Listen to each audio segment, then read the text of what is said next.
Assalamualaikum warahmatullahi wabarakatuh. Selamat pagi dan semangat pagi siswa kelas 10 TKRO SMK 2 Kabupaten Tangerang.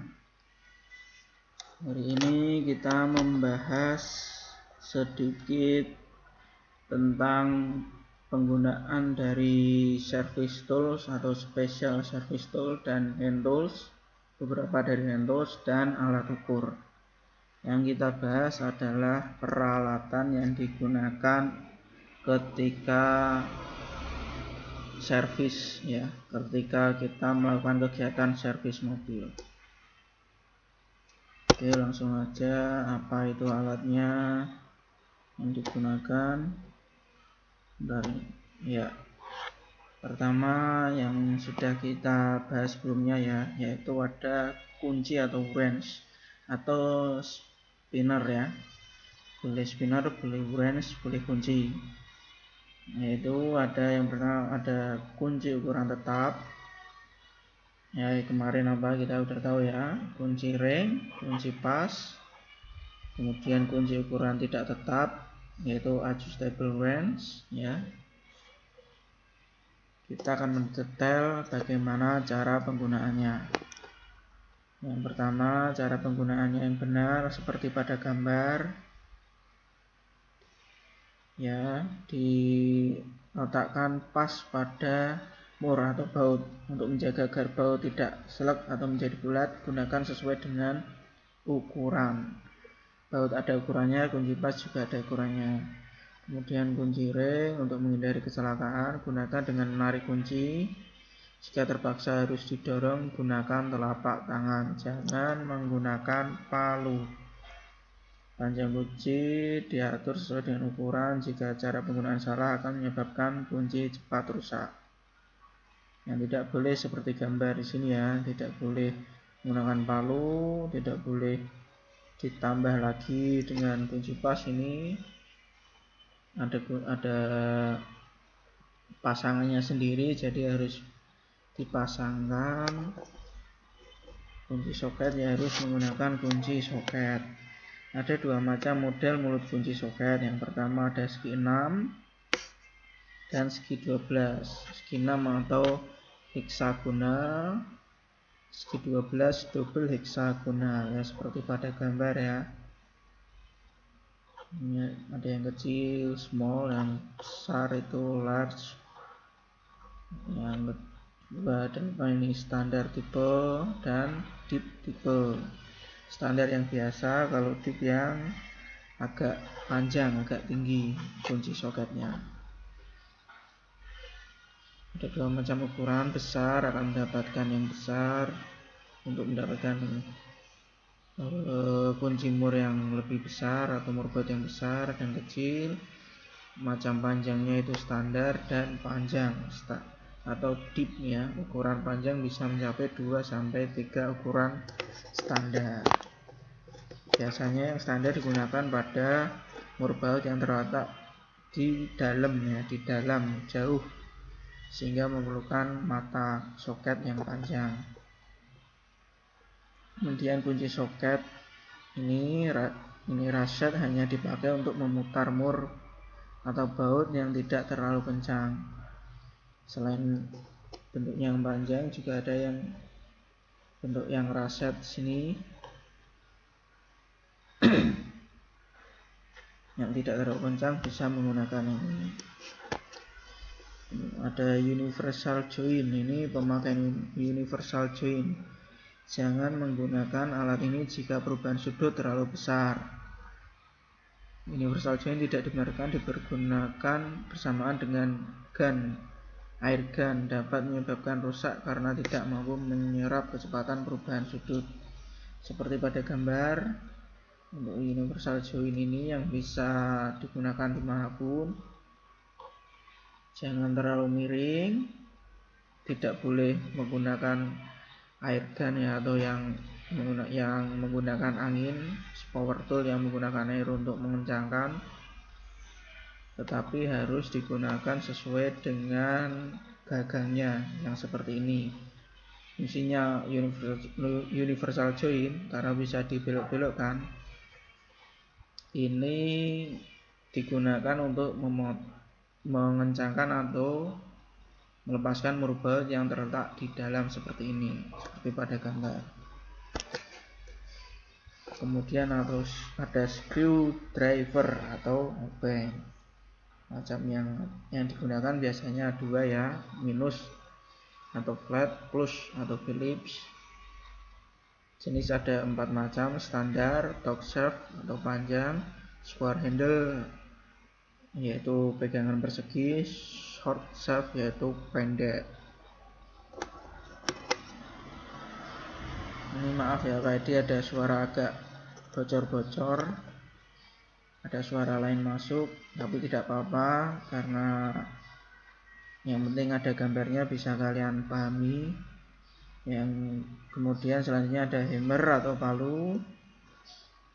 Ini digunakan untuk membuka dan memasang suku cadang kalau di servis mobil.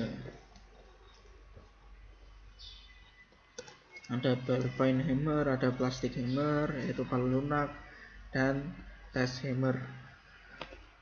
Seperti pada gambar kegunaannya, yang ball point untuk yang benda keras, plastik hammer untuk misalnya agar mesin-mesin tidak rusak ya, atau komponen tidak rusak, maka menggunakan palu lunak, dan test hammer ini untuk melepas seperti bagian-bagian yang tipis kayak ring dan sebagainya. Kemudian ada tang atau plier. Nah, ini yang kita bahas ada handle nose plier atau tang lancip. Penggunaannya seperti pada gambar, gunakan untuk menjepit bagian dalam atau yang memotong. Kalau yang di bagian sini untuk memotong kawat, wire itu kawat ya, bagian dalamnya. Kalau yang bagian kiri ini untuk menjepit yang berada di dalam. Tidak boleh digunakan seperti pada gambar. Jika menjepit benda keras dengan tenaga yang kuat, menggunakan tang ini dapat menyebabkan ujung dari tang menjadi bengkok. Seperti pada gambar, jika memotong kawat, kabel digunakan pangkal tang. Kalau memotong yang di dalam, yang di pangkalnya. Ada slip joint and tang plier. Lebar mulut tang ini dapat diatur sesuai dengan kebutuhan. Karena slip joint ya bisa disesuaikan dengan kebutuhan. Ini fleksibel, mulut tangnya fleksibel, jadi bisa digunakan dengan ukuran sesuai kebutuhan. Kemudian ada dongkrak buaya atau jerry jack dan safety stand atau jack stand.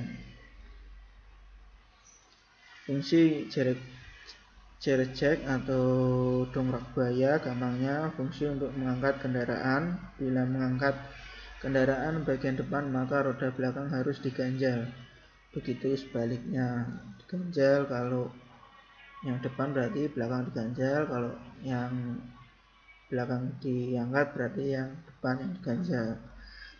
Kemudian ada jack stand, fungsinya untuk menunjang kendaraan yang sedang diangkat.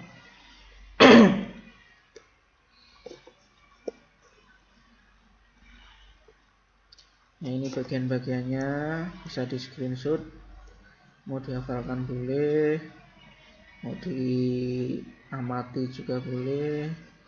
Release hand nomor 1, handle dan seterusnya ya. Arm itu nomor 3 ya, boleh screenshot. Kemudian lokasi pemasangan dongkrak dan jack stand. Ini posisi pemasangan jack stand. Yang pertama, untuk kendaraan yang menggunakan monocoque atau bodi, pemasangan dilakukan tempat jack stand pada keempat posisi. Ini ganjelnya. Untuk kendaraan yang menggunakan frame, dipasang pada frame. Posisi pemasangan dongkrak untuk kendaraan yang gandar belakang menggunakan beam tidak dibenarkan diangkat pada bagian beam. Ya, seperti pada gambar. penempatannya, yaitu nomor 1 dan 3 ini diganjal, kemudian diangkat pada bagian yang ingin diangkat. Nah, di sini titik-titiknya ya. Posisi the steering wheel strip, berarti di sini yang diganjal ban depannya dua-duanya. Kemudian central support of plate, nah di tengah-tengahnya ini baru didongkrak. Dongkrak dan jack stand ini satu kesatuan. Jadi untuk membantu dongkrak keangkat harus ada jack stand. Nah, kita masuk ke special service tools. Ini ada beberapa special service tools yang digunakan untuk servis. Yang Pak Edi buatkan tugas, boleh cari internet. Ada yang menemukan service tool macam ini berarti beruntung ya. Tidak agak lebih paham berarti. Service tools itu apa? Special service tool itu apa? Atau disingkat SST, adalah alat khusus yang digunakan untuk memasang, menyetel, melepas, membongkar bagian atau komponen kendaraan. Yang pertama ada steering wheel puller, fungsinya melepas pulley timing belt wheel bawah Zebra, Taruna, dan Ceria. Itu mobil-mobil yang khususnya Zebra, Taruna, dan Ceria itu ya, melepas roda kemudi. Kemudian ada clutch grip tools, untuk memasang plat kopling Zebra, Espace, dan C. Ini untuk mobil yang merek khusus ya, intinya untuk memasang plat kopling. Yang pertama steering wheel berarti melepas pulley timing belt bawah dan melepas roda kemudi. Wheel ingat wheel itu roda, berarti melepas roda. Clutch grip tool berarti kopling, memasang plat kopling. Kemudian ada piston, berarti memasang piston ke blok silinder. Piston replacing mengganti, berarti piston memasang piston atau mengganti piston. Piston remover atau replacer, remove itu kan menghapus, replacer atau mengganti berarti untuk membuka dan memasang pin piston. Piston replacing untuk memasang piston ke blok silinder. Piston pin remover untuk membuka dan memasang piston. Kemudian ada valve remover and replacer untuk membuka dan memasang pin pegas katup. Nah, ini masuk alat ukur atau bahasa asingnya, bahasa Inggrisnya measurement itu ya mengepaskan ya, berarti alat ukur ya, alat ukur. Atau kita bisa dibilang alat ukur gampangnya. Yang pertama ada jangka sorong atau vernier caliper. Ini alat ukur ini mempunyai ketelitian sampai dengan 5/100 mm atau 0,05 mm. Fungsi mengukur kedalaman, diameter luar, dan diameter dalam. Cara pembacaan skala dalam milimeter dalam hal ini adalah A yang mana berarti yang bawah. Ini maaf, yang atas. Yang atas ada dua skala utama itu yang atas, dan skala vernier itu yang B, yang bawah, yang kecil, yang ukurannya lebih kecil, kemudian dikali 0,05. Cara pembacaannya Pak Edi ini harus praktek, jadi nanti Pak Edi jadwalkan untuk siswa ke sekolah untuk latihan mengukur dengan vernier caliper. Kemudian ada micrometer outside, berarti mikrometer luar. Ketelitian 0,01 sampai 0,001 mm. Ukuran yang ada 0 sampai 25 mm, 25 sampai 50 mm, dan seterusnya ya. sesuai dengan ukuran yang dibutuhkan. Semakin besar maka ketelitian semakin kecil. Kalau ukurannya kecil, ketelitiannya semakin besar, cuma tidak bisa mengukur benda-benda yang besar. Ya, cara mengkalibrasi, ambil alat penera, yaitu yang sudah ada sepaket dengan mikrometernya, sesuaikan dengan sesuai ukurannya, putar ratchet stopper sampai anvil dan spindle bersentuhan. Di sini gambarnya ya, bisa di zoom ini. Yang pertama 1, yang kedua yang pojok ini diputar. Jika kesalahan dari 0,25 meter atau 2 kolom, putar outer self sampai 0 lurus. Jadi di sini nanti kita atur hingga menjadi skalanya 0. Ini jika kesalahan lebih dari 0,02 mm, kunci lock, clamp dan lepaskan ratchet stopper, lepaskan timbel dan luruskan tanda O pada timbel dan slab. Jika ini udah mentok tapi kok tidak 0, maka kita melepaskan bagian yang di belakang ini ya, menggunakan alat untuk diatur menjadi 0 kembali. Cara mengkalibrasi itu istilah gampangnya mengenolkan alat ukur atau menetralkan alat ukur. Cara membaca ya seperti ini, jarak strip atas outer slab 1 mm, jarak strip bawah 0, mm nilai 1 kolom perimbal 0,1. Contohnya di sini angka terakhir adalah menunjukkan 55 mm yang sebelah skala utama ini, yang kanan ya, yang ditunjukkan oleh huruf A. Tetapi ada kelebihan satu strip yang nilainya adalah 0,5 atau 0,50. Berarti total 55,5. Terus kemudian pada skala timbel menunjukkan angka 45. Kenapa 45? Karena yang searah dengan skala ini, skala yang A. Ada satu garis yang searah yaitu sejajar, yaitu angka 45. Jadi total dari angka 5 ke 55 ditambah sisanya yang tadi 0,5 ditambah lagi yang bulat ini bacanya 0, ya, berarti kalau 0 menunjukkan 10 berarti 0,10. Kalau menunjukkan angka 5 berarti 0,05. Ini menunjukkan 45 berarti 0,45. Tinggal dijumlah berarti ukurannya 55,95. Ini juga harus praktek. Kemudian silinder gauge atau silinder bore gauge, fungsinya mengukur diameter silinder. Ketelitian alat ukur ini sampai 0,01 meter. Mengukur silinder ya, mengukur diameter silinder ya. Alat ukur ini hanya dapat dikalibrasi menggunakan mikrometer luar atau offset mikrometer. Seperti pada gambar cara mengkalibrasinya. Yaitu set mikrometer sesuai dengan standar pengukuran, fungsikan lock clamp, masukkan rod pengukuran dalam offset mikrometer ya seperti pada gambar, set jarum panjang pada angka 0.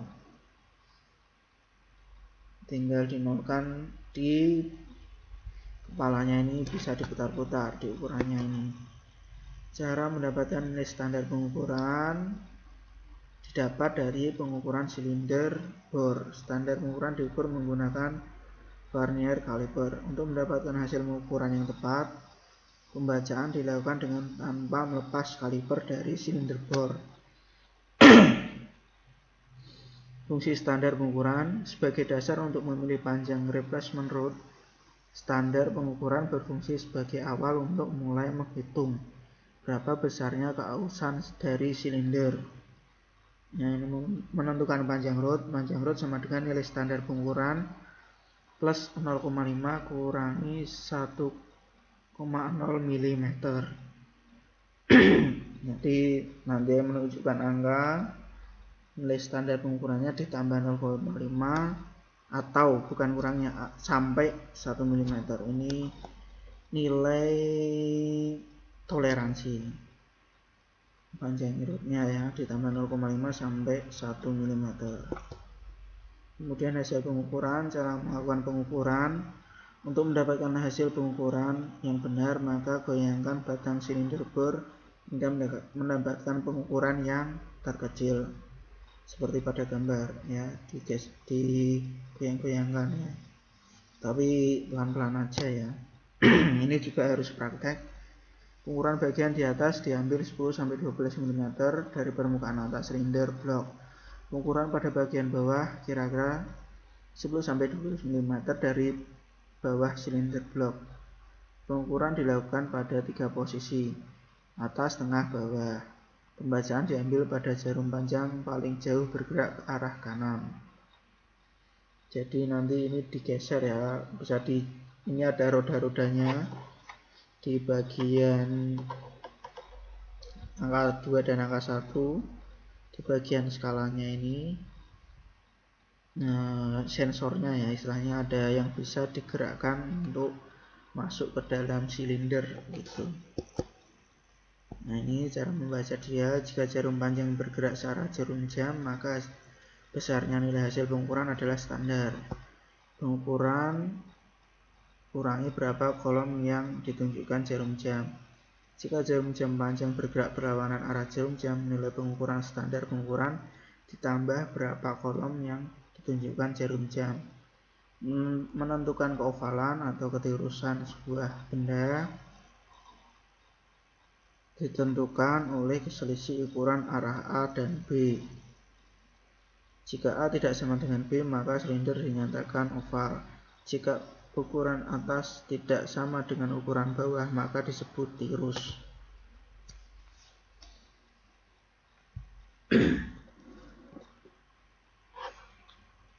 Kemudian multitester. Nah, ini untuk mengukur tegangan arus listrik atau tahanan atau ampere dan lain-lain ya. Ada ohm juga.